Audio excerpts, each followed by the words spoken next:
with you guys. You guys are ready?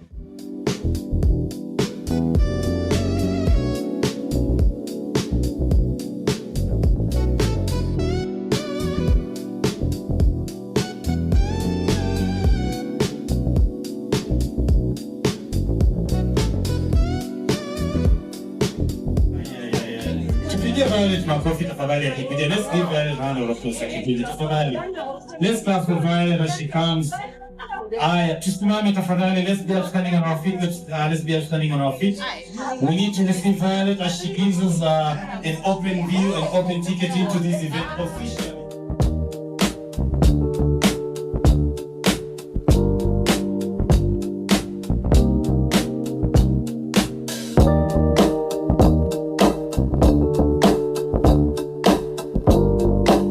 Give us the open ticket to this event as we begin. You guys are excited about today? Yes. Asanteni sana. Karim. Good evening, everyone. I'm so excited to see you all here. I have so many people calling me, hi, I'm so sorry. Traffic is holding me up, and I'm really glad you're here. Sorry for the traffic. Mama, I can see you nodding heavily. What happened to you in traffic? Oh no. Okay, sawa. Yeah. Good evening, everyone, once again. I'm so excited you're here. I just want to welcome you all. Feel at sisterhood, not at home. At home is where your couch is. Feel at sisterhood.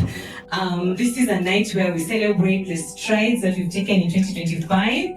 This is a night where we celebrate our stories and that we also share authentically, not to cut you open, but to share authentically. So then we can be encouraged, even as we look into next year, God willing, and we will go out there knowing that, we're not alone, that the struggles we've faced and the enjoyments we have gone through are not, they're not strange, they're also shared. So I want to ask that we say a quick prayer, which is actually the national anthem. Our national anthem is a quick prayer. Haki iwe ngao na mlinzi, na tukae na undugu, amani na uhuru, raha tupate na ustawi. And we say a big amen, isn't it? Yes. So karibuni sana. Let us be seated. So for those of you for whom it's the first time to be in this room, you're welcome.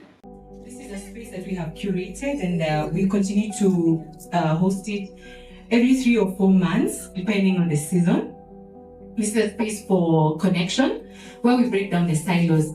I'm very sure that by now you have noticed that we have different networking forums for people in business, entrepreneurs only, the corporate babes, but networking in here has gone a step further to include everybody, because all of us have been in all these seasons.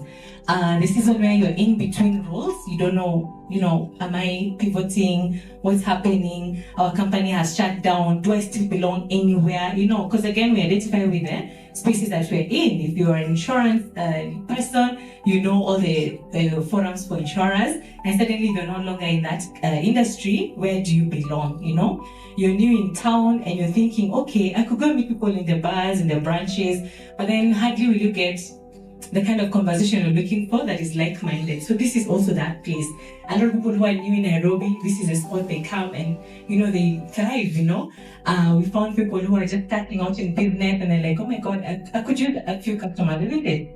I could use an investor, I could use a partner, I could use mentorship. The people who are in between, they don't know, you're wondering how do you progress from this point to another. This has been that place where you find your person to hold your hand, someone to open your doors for you. And simply just because you came and said hi, this is a place where one hi can change your life. One hello, my name is so-and-so, can change your life.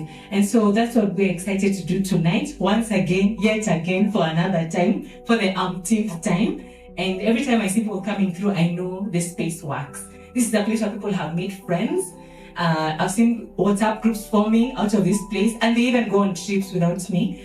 But they don't even remember they met at my event, and they don't even invite me. I've seen people getting married out of here. Why? Because I made friends with you and introduced me to your brother. You know what I mean? So a lot of things can happen by just saying hi to someone who you don't even know or you've not seen in a long time. So this is that kind of a place. We break down the barriers. There's forums you can't enter unless you're in that industry. So networking in Hills breaks that down for you. We also have people who are just out of school. They're looking for, how will my career go? This is a place where they found that kind of help. The people who are at the end of their career and they're like, okay, I don't want to be bored, but I have a lot of wisdom to share. So this has also been that place. So we have a lot of mentorship, peer to peer, up, down, and also down, up, because we do recognize that wisdom can come from any level, isn't it? So networking in here is that place where if you're keen, if you're open, a lot of good can come your way, and we have enough reviews and testimonials to back that up. And so we're excited every time we host an event. And tonight, just like any other night before, is no exception. The prayer and the intention is that everybody who comes here goes out with more than they put in to come here. That the effect of coming here tonight will be felt long after tonight in your lives, and that you will write an email, write a message, maybe invite me on your trip. I don't know. Involve me, guys. Involve me. I'm involved in you. Who involve me? So without further ado, I want to welcome you to Networking in Heels, and cheers for yourself for making it happen. Hooray! Asante sana. First of all, before we even go ahead, let me introduce myself. My name is MC Baloya, and today we're here to celebrate an amazing lady. So what's your expectation? You as our host for tonight. What's your expectation? My expectation for myself is that for once the ladies will involve me. Okay. I pray they will. They better involve me. I pray they will. Yeah, Linda, please involve me. Asante. Yes. Involve me. Ai nimelia sana. Lakini naonaga wanafanya vitu huku. Watu wakaanzisha TV show wengine inakuwa aired K24 na siko. Anyway, but it's my work to put people together. This is a room where destinies are, connected and changed. Right. My other expectation is that they will involve each other. Okay. Guys involve each other.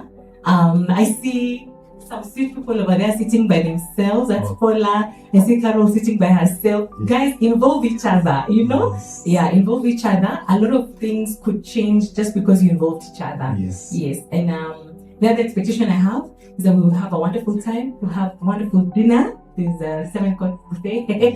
Yes, maneno ni mazuri. Sure, you're not going to live here empty. You're either living here with business, living here with an connection that you probably didn't expect to have, living here probably with friendships, connections that you didn't expect to have.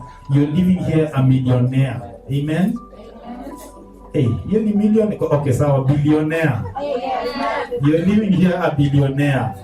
Sawa? So you guys are excited for today? In a bit, you guys are going to be having your dinner. Hope you guys came here hungry. Sawa? Because there's just as Violette said, we have a lot of food packed up for you guys, waiting for you guys to just have fun with it. Sawa?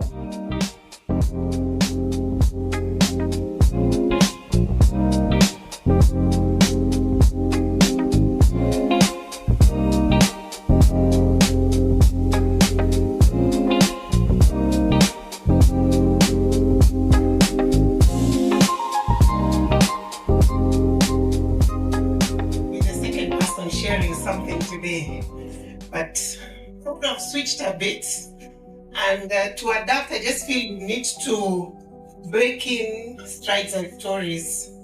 So before I go into what I would have been talking about in my second session, I just want us to, as I was sitting here, nowadays AI inatusaidia sana. I quickly went to DeepSeek just to strides and stories. I think all of us know when you talk about a stride, it's a walk, but it's not a walk. It's very rare you'll hear somebody telling you are striding. In fact, you'd think maybe there's something wrong with them. Who talks like that? So when we use the word, it's carrying a lot more. It is something that we are supposed to associate with where we are going. We're not just walking. It is called a stride. So let me just briefly just let you know what DeepSeek has told me about 3 things I want to pick from there on strides. So it tells us a stride is not a frantic sprint or an accidental step. So it's not frantic and it's not accidental. So why am I saying that? As we were told to come here today, and also I was trying to see what are the synonyms. What is the synonym of the word stride? Again, here it tells me, Google tells me stride means to march, to tramp, to plod, to trek, to march. I think all of those words, as you hear them, there's a lot of intention behind them. And I'm supposed to be sharing insights of journey, and I'll start by a small introduction of who I am. My name is Caroline Kadenge. I think you've been told I'm the general manager at the Sarit Expo Center. I am a wife. I am a mother of a 31-year-old and a 28-year-old, and I'm happy to be here today. So in the room, I'm seeing many of my children here also. Yeah. So happy to first is just to say thank you. Thank you for giving me this opportunity to share what I can. I look forward to sharing my story and also hearing from them. So asante sana na Mungu akubariki. Now my story will be anchored. You know, when you're told to tell a story really, and I was told by the MC that in the morning I had 15 minutes. Now you have told me 10 minutes. How I'm going to squeeze my 60 years of life into 10 minutes, I don't know. But what I'm going to try to do is leave you with a message that you'll take in the different journeys you are going through. And one of them is my story. I want you to pick from it pivoting. The second thing I want to pick as I go into my story is hate the comfort zone. Hate the comfort zone. And the last thing I want you to pick from my story, be comfortable with no. Be very comfortable with no. Nobody reaches where they are without having experienced no along the journey. And so no is part of it. You dust yourself up and you wake up. So in terms of my profession, I'll just, after I finished the university, I was working as a lecturer for 14 years at the National Youth Service, this one along Thika Road. And at the age of 40, an opportunity came my way. Because I was lecturing things around business and entrepreneurship, there was an opening at a bank, and they wanted someone who would be able to curate the training seminars for business people, identifying the speakers, packaging everything. Remember that time I'm 40 years. And where am I working? In government.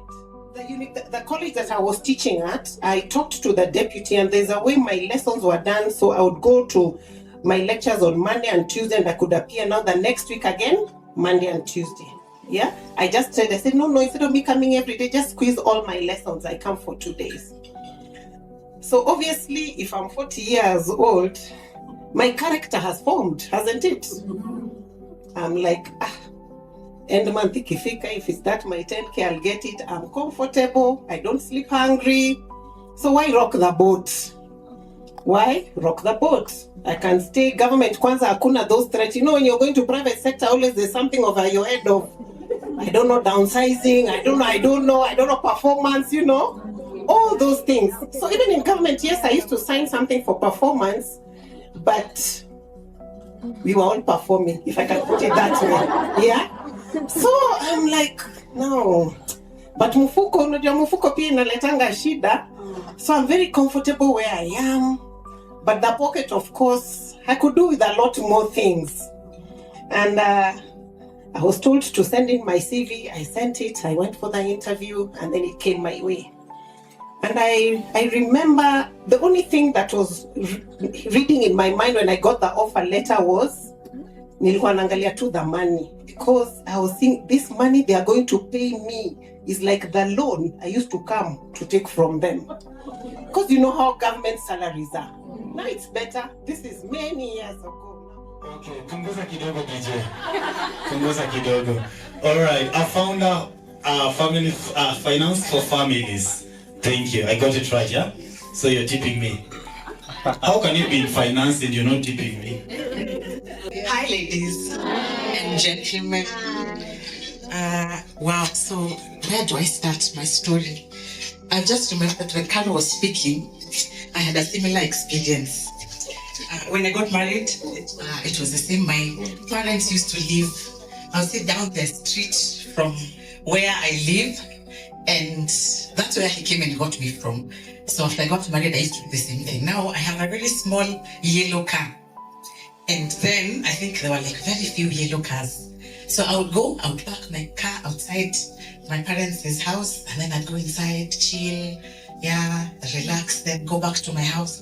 So every time my dad would tell me, you were here, and then you're parking outside. And it's like on the road, because my parents' place was on the road. And very close to their house was my brother-in-law's house. So and every time they're passing here, they're just saying, this guy's here. This guy's here. What are you doing here? And so he told my mom, you need to tell her she needs to stay there. When she's coming, they can come, all of them, so that, they don't start thinking that we are taking her back. And yet they came here, and the way we really harassed them. When they came back, he was harassed. I have to tell you, I was trying to go and rescue him when he was being asked questions there. And my mother was like, sit here. Because when you're in that house, he will be remembering these moments, and he'll be looking at you and like, Kenya nilipitia, Villa, I was threatened. I need to take care of her. So I think it's one of those things. I'm really into stories, and I believe as women, we need to share our stories, especially with the younger women. And I think for me, that is my journey. How I came about with finance for families. I was in corporate, I was in banking for around 12 years. So I was in banking first, mainstream banking, and then I went into investment banking. And what made me leave, I know most of the time guys are like, I want to leave corporate, it's so stressful. I was like that. I would give the same story. Once in a while, my husband would tell me, if your boss was to see how you look in the morning when you're going to work, Monday morning, he would just be like, you know what, hata kanyumbani, tutakulipa tu, we'll pay you, the way you look, you don't. But I was not making the move. So how did you make that move out of that high pressure environment to where you are now? And I tell them, for me, I think it's very important, and especially as women, to get to that point where you make that decision and you make it for yourself. Most of the time, when we are looking to make these decisions, we think about so many other people around us. We never really think about ourselves. So I was sitting there and I'm thinking, now I have a daughter to think about. We have all these things. And then now we were blessed now with another. So I have 2 kids now. Now I can never leave and everything. And I always believe God gives us signs. So I think one of my first signs was we're having this wellness days. And I was a dealer. So I finished. My day ends at 3 when the market closes. So I'm like, do I go eat? Do I try and look for an excuse to go home? And our boss was encouraging us, just go and get checked. So I go. I'm like, okay, let me just go. I rallied my team. Let's go. So we were getting our, the way they take your weight, your height, and then they tell you based on this, your age is. So we're laughing at the guys who exercise and they're being told, your age, you're 65, even though you're like 35. So I sit there and they take my pressure and they look at me and they're like, are you okay? And I'm like, yeah, I'm fine. So like, what have you eaten? Have you moved? What are you thinking? I'm like, no. I just finished. Market has closed. I'm trying to go home. I've had something to eat because 3 o'clock I never really used to eat anything. So they're like, just sit here, try and relax a bit. Then, we will take your pressure again. So I'm worried. I'm like, hey, what is it? So I sit. They tell you, relax. Try and, don't think too much. What? So I sit there, relax. Do you want some water? What? Don't think anything much about it. Can someone come and pick you? After this, you need to have you. Where? So now I got worried. I called the husband. I'm like, now I'm being told I can't drive myself. All those things. I'm panicking.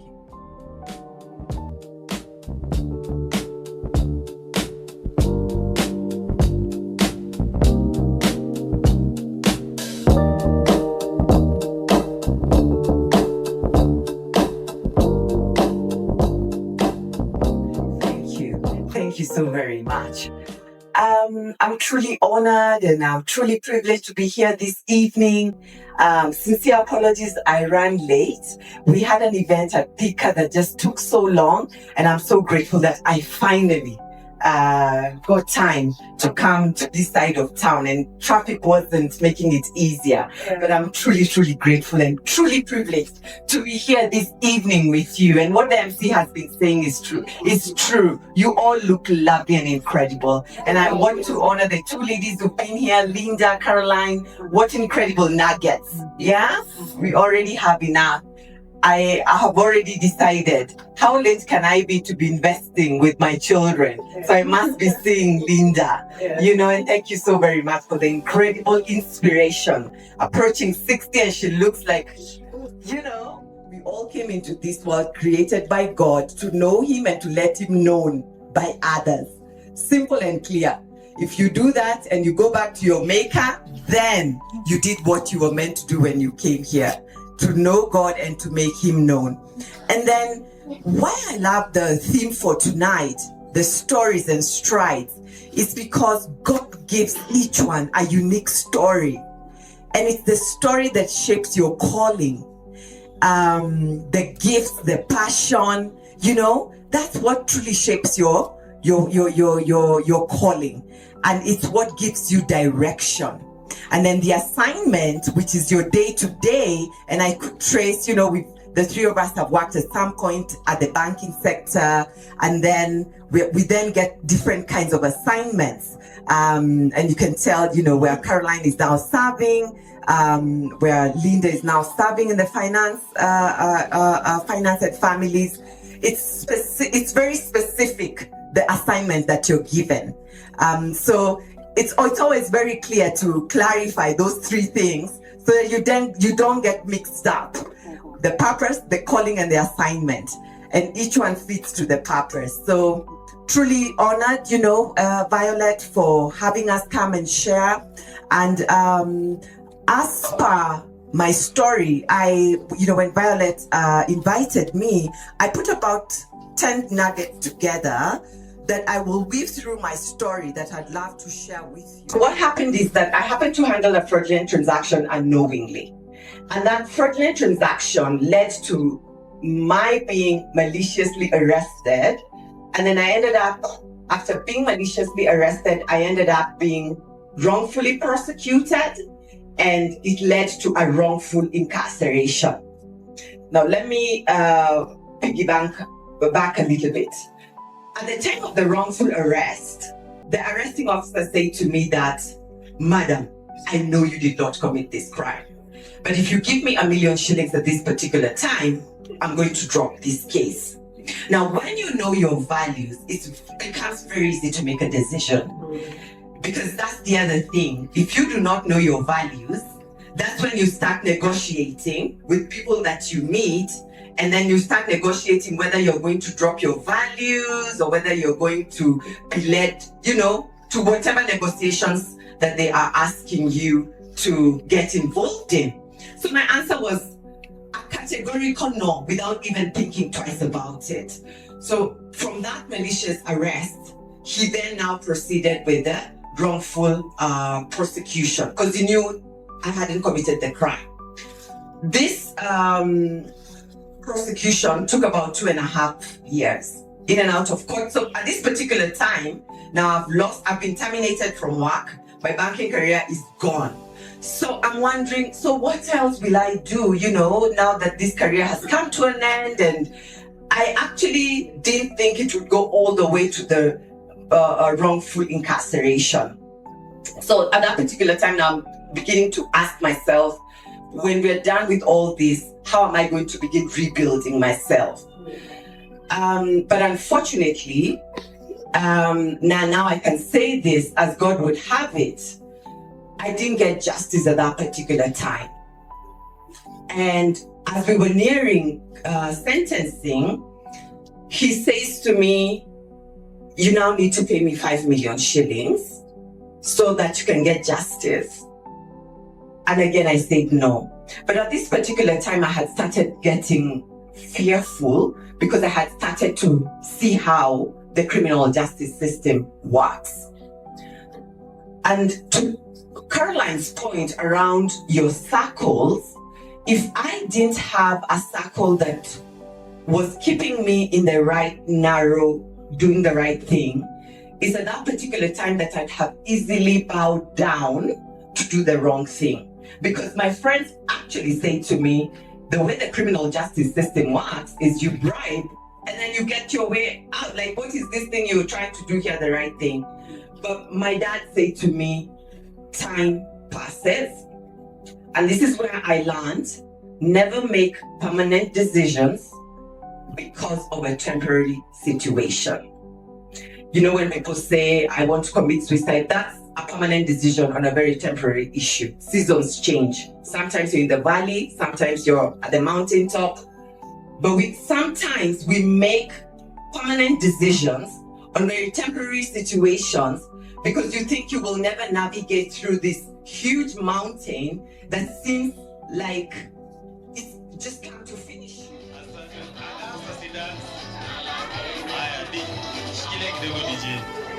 You know, being the last means you're the best. True or false? Doesn't she look amazing? Unajua hata labda ni mimi naharibu na hiyo white. Nisonge na huko. Isn't she lovely? Na hii sauti yangu mbaya. All right. Equal. Number 2, I do not believe in nepotism. You're Luo, you're Kikuyu, you're from Uganda, you're from Tanzania, we're gonna do business. I don't have time for you're from Mulima, you're from, I don't really care. To be honest, nepotism doesn't help. Even with employment, everyone is equal. So I believe, guys, even when we're doing business, let's stop saying this thing of shikilian with Adoa. She said global. That's the word people need to be thinking of. Forget, you can be white, black, pink, we're doing it. Another thing is long term. I said she stole my speech. I don't know how. You have to think long term. When these ladies come on board, I don't like this thing of ladies having sponsors. I don't like this thing of ladies thinking men make them, with all due respect. I don't like this thing thinking of as a lady I can't do, or on my own I'm too soft. I go to the bank and they ask me where I'm paying school fees. And I look at them like, say what? Because they undermine us as women. You go looking for a loan and they ask you, where's your husband's approval? And I'm thinking, excuse me? So I had to hire my brother at some point, whether I'm paying him to go sit in equity to ask for money. And I'll be like, these fools are talking to him. They don't know the CR12 is me. And they don't understand that the decision maker is